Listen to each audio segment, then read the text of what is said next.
വേറെ നോക്കി നടക്കുന്നത്. എടാ നീ അയാളുടെ ഫോൺ നോക്കി നടക്കുന്നത്, എന്താ എന്നെ ചീത്ത പറയുന്ന?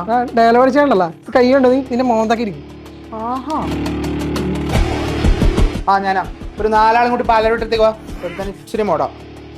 ഹലോ, അവർ 5 ആളും കൂടി ഇവിടെ പലരിടത്തേക്ക് വാ. ആ ചായക്കടന്റെ മുമ്പിൽ ബാക്കില് ബാക്കില്. ആ അറന്ന് റൈറ്റ്. റൈറ്റ് അല്ല ലെഫ്റ്റാ. ലെഫ്റ്റ്. ആ എനിക്ക് അറന്ന് നേരെ വന്നാൽ മതി. നേരെയല്ല വളഞ്ഞിട്ട്. ആ ഫോൺ ഒരു മിനിറ്റ്.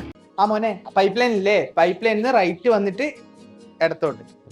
ആ എന്നിട്ട് ഒറ്റ കിട്ട് നീ വന്നാ മതി. ഇവിടെ വഴി പറഞ്ഞു തുടങ്ങിയത്. ഓക്കെ. ബോംബ് എടുക്കാനല്ലോ ചെയ്യുന്നത്. ബോംബിന്റെ ആവശ്യമൊന്നുമില്ല. നിങ്ങൾ എത്ര ആളുണ്ട്? നമ്മൾ 5 ആളുണ്ടോ? 5 ബോംബൊന്നും വേണ്ടട്ടോ, ബോംബ് വേണ്ടല്ലോ കേട്ടോ. എന്തായാലും ഡൗട്ട് ഉണ്ടോ വിളിച്ചാൽ മതി. വരും 5 മിനിറ്റ് ഇരുന്നാലും 5 മിനിറ്റ് ഇരിക്കാം. तुमको पाया है तो जैसे ചായ കുടിച്ചിട്ട് വന്നാലോ? എനിക്കൊരു സ്ട്രോങ്. എന്താ ചെയ്യുന്നേ? മാർക്ക് ലാൻഡ് ഫോട്ടോക്കെ ഇല്ലേ, അവിടെ പൈത്തം പഠിക്കുന്നു. ഞാൻ അതിനെ കുറിച്ച് കേട്ടിട്ടുണ്ട്. പിന്നെ ഇൻസ്റ്റാഗ്രാമിലൊക്കെ വീഡിയോസ് കണ്ടിട്ടുണ്ട്. കേരളത്തിൽ ഇവര് മാത്രം ഗവൺമെന്റ് അപ്രൂവ്ഡ് സർട്ടിഫിക്കറ്റ് കൊടുക്കുന്നില്ല. പോരാത്തതിന് 3 മാസത്തെ കോഴ്സാണ്, പഠിച്ചിറങ്ങുമ്പോൾ തന്നെ എക്സ്പീരിയൻസ് സർട്ടിഫിക്കറ്റ് കൊടുക്കും. എനിക്ക് അങ്ങനെ എന്തെങ്കിലും ചെയ്യണം. അടുത്ത് ഈ തണ്ടി പിള്ളേരുടെ കൂടെ നോക്ക് ബ്രോ, വെറുതെ എന്തെങ്കിലും സമയം കളയുന്നു.